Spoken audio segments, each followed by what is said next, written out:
ಆಯ್ತು. ಈಗ ನಂದು ಒಂದೇ ಉತ್ತರ. ಟೀಕೆಗಳು ಕೇಳಿದ್ದೀವಿ, ಟೀಕೆಗಳು ಸಾಯ್ತವೆ, ಕೆಲಸಗಳು ಉಳಿತವೆ ಅಂತ ಹೇಳಿದ್ದೀನಿ ನಾನು. ಈಗ ಮೊನ್ನೆ ಪ್ರೈಮ್ ಮಿನಿಸ್ಟರ್ ಬಂದಿರೋ ವಿಶ್ವನಾಥ್, ನೀವು ಬಂದಿದ್ರಿ, ಎಲ್ಲ ಬಂದಿದ್ರು. ನಮ್ಮ ಬೆಂಗಳೂರು ಕೂತ್ಕೊಳ್ಳಪ್ಪ, ಗಣೇಶನ್ ಕೊಟ್ಟಿದ್ದೀನಿ, ಅದನ್ನ ನಮ್ಮ ಕೃಷ್ಣಪ್ಪಂದು ಅಂತ ಹೇಳ್ಬಿಟ್ಟಿದ್ರು. ಸರ್ ನಿಮ್ಮ ಉತ್ತರಕ್ಕೆ ಸ್ವಾಗತ ಮಾಡ್ತೇವೆ, ಸರಿ ಸಮಾನವಾಗಿ ಕೊಡ್ತೀವಿ ಸರ್. ಸಿಎಂ ಮಾತಾಡ್ತಾರೆ, ಸುಮ್ಮನೆ ಇರೋ. ಈಗ ಜಸ್ಟ್ ಐ ಆಮ್ ರಿಪ್ಲೈಯಿಂಗ್. ಈಗ ಅಧ್ಯಕ್ಷರೇ, ಮೊನ್ನೆ ಪ್ರೈಮ್ ಮಿನಿಸ್ಟರ್ ಬಂದಿದ್ರು. ಪ್ರೈಮ್ ಮಿನಿಸ್ಟರ್ ನೋಡಿ, ನೀವು ಜಲ್ದಿ ಬಿಟ್ರೆ ನಾನು ಮುಗಿಸ್ತೀನಿ, ಇಲ್ಲ ಲೇಟ್ ಆಯ್ತು ಅಂದ್ರೆ ಹೋಗ್ತಾ ಇರ್ತದೆ, 2 ಗಂಟೆ ಆಯ್ತದೆ. ಸಿಎಂ ಬರ್ತಾರೆ, ಇಲ್ಲಿ ಹೇಳಿದ್ದಾರೆ, ನೀನು ಮುಗಿಸು, ಬೆಂಗಳೂರು ಸಿಟಿದು ಕೆಲವು ಮುಗಿಸು, ನಾನು ಬಂದು ಆ್ಯಡ್ ಆಗ್ತೀನಿ ಅಂತ ಹೇಳಿದ್ದಾರೆ ಅವರು. ನಿಮಗೂ ಅದೇನೋ ಗಣೇಶದ ಬಗ್ಗೆ ಬೇರೆ ಕೇಳ್ತಿದ್ದೆ, ಅದಕ್ಕೆ ನಾನು ಗಣೇಶನ್ ರೆಫರ್ ಮಾಡಿದೆ. ನಾನು ಪ್ರೈಮ್ ಮಿನಿಸ್ಟರ್ ಬಂದಿದ್ರು. ಪ್ರೈಮ್ ಮಿನಿಸ್ಟರ್ ಬಂದು ಏನು ಹೇಳಿದ್ರು ಅಂದರೆ, ಇವರೆಲ್ಲ ಕಾರ್ಯಕ್ರಮದಲ್ಲಿದ್ದರು. Bangalore has put India on the global tech map. The talent and the contribution of the people of Bangalore to the success of immense ಅಂತ ಹೇಳಿ ಮೋದಿ ಅವರು ಹೇಳಿದ್ರು. We will move ahead only when cities are smart, fast and efficient trained. Bangalore is among the big cities of the world.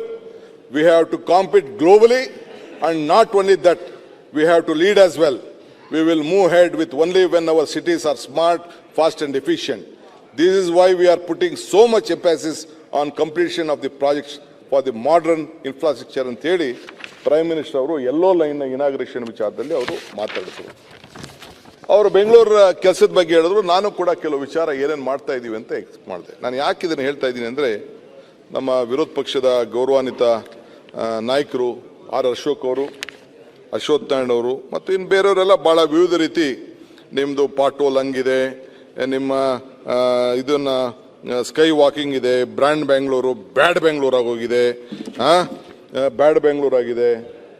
So tunnel casting ಆಗಿದೆ, ಈ ಖಾತಾ ದೊಡ್ಡ ಅವ್ಯವಹಾರ ನಡೆದ್ಬಿಟ್ಟಿದೆ, garbage city ಆಗ್ಬಿಟ್ಟಿದೆ ಅಂಥೇಳಿ ಅವರು ಎಲ್ಲ ಕೂಡ ಬೇಕಾದಷ್ಟು ಟೀಕೆ ಮಾಡಿದ್ರು. It is the right.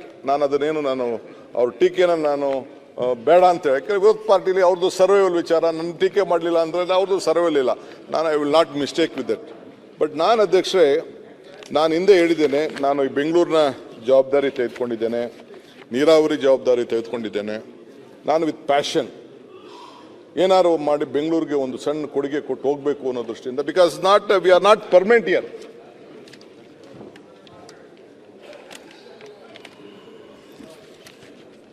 ಏಕೆಂದರೆ ನಾವು ಯಾರು ಪರ್ಮನೆಂಟ್ ಇರಲಿಕ್ಕೆ ಸಾಧ್ಯ ಇಲ್ಲ. ದೇವರು ನಮಗೆ 2 ಆಯ್ಕೆ ಕೊಟ್ಟಿದ್ದಾನೆ, ಒಂದು ಕೊಟ್ಟು ಹೋಗ್ಬೇಕು, ಇನ್ನೊಂದು ಬಿಟ್ಟು ಹೋಗ್ಬೇಕು. ಸೊ ತೆಗೆದುಕೊಂಡು ಹೋಗೋದು ಯಾವುದೂ ಇಲ್ಲ. ಮರಕ್ಕೆ ಬೇರು ಎಷ್ಟು ಮುಖ್ಯನೋ ಮನುಷ್ಯನಿಗೆ ನಂಬಿಕೆ ಕೂಡ ಅಷ್ಟೇ ಮುಖ್ಯ. ಹಾಗೆ ನಾವೇನಾದ್ರು ಒಂದು ಪ್ರಯತ್ನ ಮಾಡಬೇಕು. ಈಗ ನಾವೆಲ್ಲ ಹಳ್ಳಿಲಿದ್ದೀವಿ, ನೀವೆಲ್ಲ ರೈತರ ಮಕ್ಕಳು ಭಾಳ ಜನ ಇದ್ದೀರಿ. ಉಳಿ ಪೆಟ್ಟು ಬೀಳದೆ ಯಾವ ಕಲ್ಲು ಶಿಲೆ ಆಗ್ಲಿಕ್ಕೆ ಸಾಧ್ಯ ಇಲ್ಲ. ನೇಗಿಲು ಹೊಲ ಉಳದೆ ಭೂಮಿನೂ ಕೂಡ ಮಟ್ಟ ಆಗ್ಲಿಕ್ಕೆ ಸಾಧ್ಯ ಇಲ್ಲ. ಹಂಗೆ ನಮ್ಮ ಪ್ರಯತ್ನವನ್ನು ನಾವು ಮಾಡಿಕೊಂಡು ನಾವು ಈ ಸಂದರ್ಭದಲ್ಲಿ ನಾವು ಹೋಗ್ತಾ ಇದ್ದೇವೆ.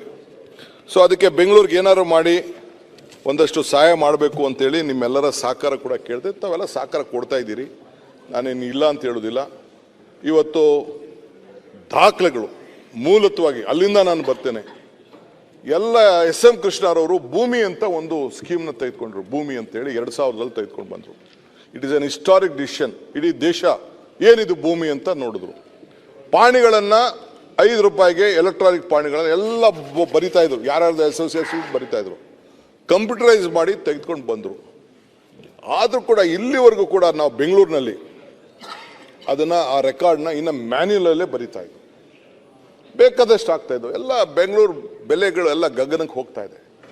ಇದನ್ನ ಏನಾರು ಮಾಡಿ ಮಿಸ್ಯೂಸ್ನ ತಪ್ಪಿಸ್ಬೇಕು ಅನ್ನೋ ದೃಷ್ಟಿಯಿಂದ ಡಿಜಿಟಲೈಸೇಷನ್ ಆಫ್ ಪ್ರಾಪರ್ಟಿ ರೆಕಾರ್ಡ್ಸ್ ಅಂತ ಹೇಳಿ ತಂದು ಇಲ್ಲಿ 25 ಲಕ್ಷ ಆಸ್ತಿಗಳು ಬೆಂಗಳೂರಿನಲ್ಲಿ ಇದೆ.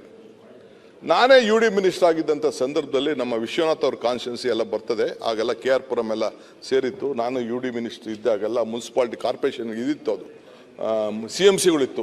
7 CMC ಬೆಂಗಳೂರು ಸುತ್ತಮುತ್ತಲು ಅವರು ಎಲ್ಲ ನಮ್ಮ ಸೋಮಶೇಖರ್ ಎಲ್ಲ ಇದ್ದಾರೆ ಆ ಏರಿಯಾಲೆಲ್ಲ 7 CMC ಇತ್ತು.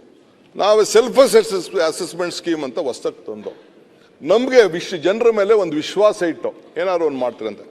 ಆಗೇನಾಯಿತು, ಕೆಲವರೆಲ್ಲ ನಮ್ಮ ರೆವಿನ್ಯೂ ಇನ್ಸ್ಪೆಕ್ಟರ್ಗಳ ಹತ್ರ ಅಡ್ಜಸ್ಟ್ಮೆಂಟ್ ಮಾಡ್ಕೊಬಿಟ್ಟು ಅವನು 10,000 ಅಡಿ ಇತ್ತು ಅಂತಂದರೆ ಬರೀ 2,000 ಅಡಿ ಡಿಕ್ಲೇರ್ ಮಾಡ್ಕೊಳ್ಳೋದು, ಅವನೇ ಡಿಕ್ಲೇರ್ ಮಾಡ್ಕೊಳ್ಳೋದು, ಇವೆಲ್ಲ ಕೂಡ ನಡೀತಾ ಇತ್ತು. ಇದನ್ನು ತಪ್ಪಿಸ್ಬೇಕು ಅಂಥೇಳಿ ನಾವು ಇದಕ್ಕೆ ಮ್ಯಾನ್ಯುಯಲ್ ಸಿಸ್ಟಮಿಂದ ತಂದು ಇದನ್ನು ಅರ್ಬನ್ ರೆಕಾರ್ಡಿಂದ ಇದನ್ನು ನಾವು ಏನಾದ್ರು ಮಾಡಿ ಇದನ್ನು ನಾವು ತಪ್ಪಿಸಿ ಇದನ್ನು ಡಿಜಿಟಲೈಸೇಷನ್ ಮಾಡಬೇಕು ಅಂತೇಳಿ ಎಲ್ಲ ಪ್ರಾಪರ್ಟಿಗಳನ್ನು ಆಧಾರ್ಗೆ ಲಿಂಕ್ ಮಾಡಿದ್ದೀವಿ. ಈಗ ಮುಂದೆ ರಿಜಿಸ್ಟ್ರೇಷನ್ಗೂ ಲಿಂಕ್ ಮಾಡಿದ್ವಿ. ಇನಿಷಿಯಲಿ ಸ್ವಲ್ಪ ಕಷ್ಟ ಇದೆ, ಜನ ಬೈತಾ ಇದ್ದಾರೆ, ಕೆಲವರೆಲ್ಲ ಬೈತಾ ಇದ್ದಾರೆ.